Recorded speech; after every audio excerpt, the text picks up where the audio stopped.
జగన్మోహన్ రెడ్డి గారు YSR Congress party manifesto విడుదల చేయడం జరిగింది. గడిచినటువంటి 2 ఎన్నికల్లో 2014లో తెలుగుదేశం పార్టీకి అవకాశం ఇచ్చారు, చంద్రబాబు ముఖ్యమంత్రి అయ్యాడు. 2019లో వైఎస్ఆర్ కాంగ్రెస్ పార్టీకి అవకాశం ఇచ్చారు, జగన్మోహన్ రెడ్డి గారు ముఖ్యమంత్రి అయ్యాడు. 2014లో చంద్రబాబు ఎన్ని రకాలైనటువంటి హామీలు చెప్పాడు, వాటిని అమలు చేశాడా లేదా అనేటువంటిది మనం ప్రతి ఒక్కరం ఆలోచన చేయాలి.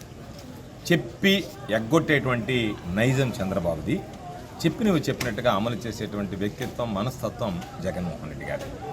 అందుకని ఈరోజు చంద్రబాబు నాయుడు మరలా మామూలుగా 2014లో ఏదైతే చెప్పిన అబద్ధం చెప్పకుండా చెప్పాడో మరలా తిరిగి అదే అబద్ధాలు వల్లివేస్తున్నాడు.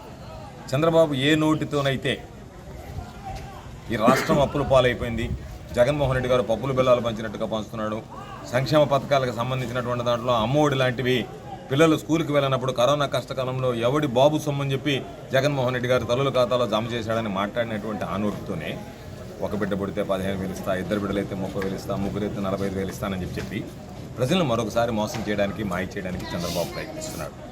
ప్రతి ఒక్క వ్యక్తి ఈరోజు రాష్ట్రంలో గమనించేది, చెప్పి ఎగ్గొట్టేటువంటి చంద్రబాబుకు ఓటు వేయాలన్నా, చెప్పినవి చెప్పినట్టుగా ఇంటికి చేర్చేటువంటి జగన్మోహన్ రెడ్డి గారికి ఓటు వేయాలనేటువంటిది ఈరోజు ప్రతి ఒక్కరూ ఆలోచన చేస్తున్నటువంటి నేపథ్యం. అటువంటి పరిస్థితుల్లో వచ్చినటువంటి మేనిఫెస్టోలో కళ్ళబల్లి మాటలో శక్తికి మించి, స్తోమతకి మించి, మన ఆర్థిక స్తోమతకి మించి ఈరోజు ఏదైతే అది హామీలు ఇచ్చి ఆ హామీలను నిలబెట్టుకోలేక రేపు వెనకపడి ప్రజల దగ్గర పలచన కావడం అనేటువంటిది ఎప్పుడూ ఇష్టం లేకుండా విలువలు, విశ్వసనీయతకు పెద్దపీట వేసినటువంటి కుటుంబం వైఎస్ రాజశేఖర రెడ్డి గారి కుటుంబం, రాజశేఖర రెడ్డి గారి బిడ్డగా జగన్మోహన్ రెడ్డి గారు.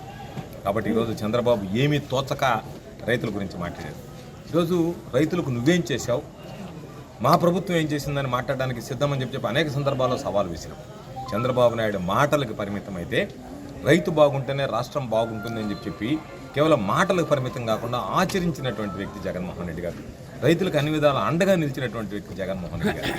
కాబట్టి రైతులకు సంబంధించి రైతు భరోసా ఇచ్చిన, రైతు భరోసా కేంద్రాలు ఏర్పాటు చేసిన, ఎరువులు, విత్తనాలు నేరుగా రైతు భరోసా కేంద్రాల ద్వారా రైతులకు అందించిన, రైతులకు గిట్టుబాటు ధర కల్పించిన, ఈరోజు ఏ ఒక్క విషయంలో కూడా రైతులని ఈరోజు ఇబ్బంది పడకూడదని ఉచిత పంటల బీమా ఇచ్చిన, ఇవన్నీ జరుగుతున్నటువంటి కార్యక్రమాలు.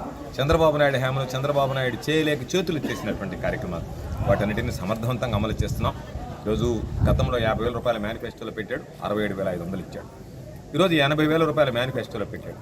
జగన్మోహన్ రెడ్డి గారు ఏ రోజు ఏ అవసరం ఉందనుకుంటే, వాళ్ళకి అండగా నిలవాలి అనుకుంటే మేనిఫెస్టోలో చెప్పిన దానికన్నా గతంలో ఏ విధంగా అయితే పెంచి ఇచ్చాడో ఆ నమ్మకం, విశ్వాసం రైతుల్లో ఉంది, ప్రజల్లో ఉంది అనేటువంటిది ప్రత్యేకంగా చెప్పాల్సినటువంటి అవసరం లేదు. జగన్మోహన్ రెడ్డి గారి మేనిఫెస్టో చూసిన తర్వాత ప్రజలకి చాలా వరకు ఇది ఖచ్చితంగా అమలు చేసేటువంటి మేనిఫెస్టో, ఇది ప్రతి ఒక్కడి ఇంటికి చేర్చగలిగినటువంటి మేనిఫెస్టో. ఏదైతే ఈరోజు ఆయన చెప్పాడో చేయగలిగిందే చెప్పాడు, చెప్పగలిగింది చేయగలిగింది చెప్పాడు, చెప్పింది చేయగలుగుతాడనేటువంటి నమ్మకం, విశ్వాసం ప్రజల్లో కలిగింది. కాబట్టి ఈ మేనిఫెస్టోను ప్రజల్లోకి తీసుకువెళ్తాం, ప్రజల ఆశీస్సులు కోరుతాం. ప్రజలు కూడా ఈరోజు జగన్మోహన్ రెడ్డి గారు ఇచ్చినటువంటి మేనిఫెస్టో పట్ల చాలామంది ఈరోజు సానుకూలంగా స్పందిస్తున్నారు, తప్పనిసరిగా ఆకర్షితులవుతున్నారు. దీన్ని బట్టే వైఎస్ఆర్ కాంగ్రెస్ పార్టీ గెలుపు, మరిన్ని సీట్లు గెలుచుకునే దానికి అవకాశం ఏర్పడింది ఈ మేనిఫెస్టో ద్వారా.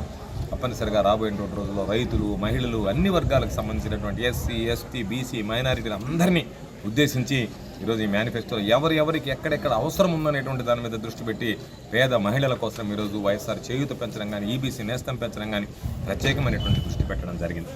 కాబట్టి తప్పనిసరిగా జగన్మోహన్ రెడ్డి గారి ప్రభుత్వం ఈ మేనిఫెస్టో అనేటువంటిది ఒక బలమైనటువంటి ఆయుధంగా జగన్మోహన్ రెడ్డి గారికి రేపు తయారవుతుంది. ఎన్నికల్లో ప్రజలందరూ కూడా జగన్మోహన్ రెడ్డి గారికి అండగా నిలుస్తారు. ఈరోజు తిరిగేటువంటి పరిస్థితుల్లో ప్రతి దగ్గర సానుకూలంగా చెప్పినవి చెప్పినట్టుగా చేర్చాడు అనేటువంటి భావం, ఆ భక్తి ప్రజల్లో ఉంది. కాబట్టే మరలా తిరిగి జగన్మోహన్ రెడ్డి గారికి ఓటు వేయాలనేటువంటి ఆలోచనతో ఉన్నారు. వైఎస్ఆర్ కాంగ్రెస్ పార్టీ తిరిగి విజయం సాధిస్తుంది. జగన్మోహన్ రెడ్డి గారు మరలా ముఖ్యమంత్రి కావడం ఖాయమనేటువంటి విషయాన్ని ఈ సందర్భంగా స్పష్టం చేస్తారు.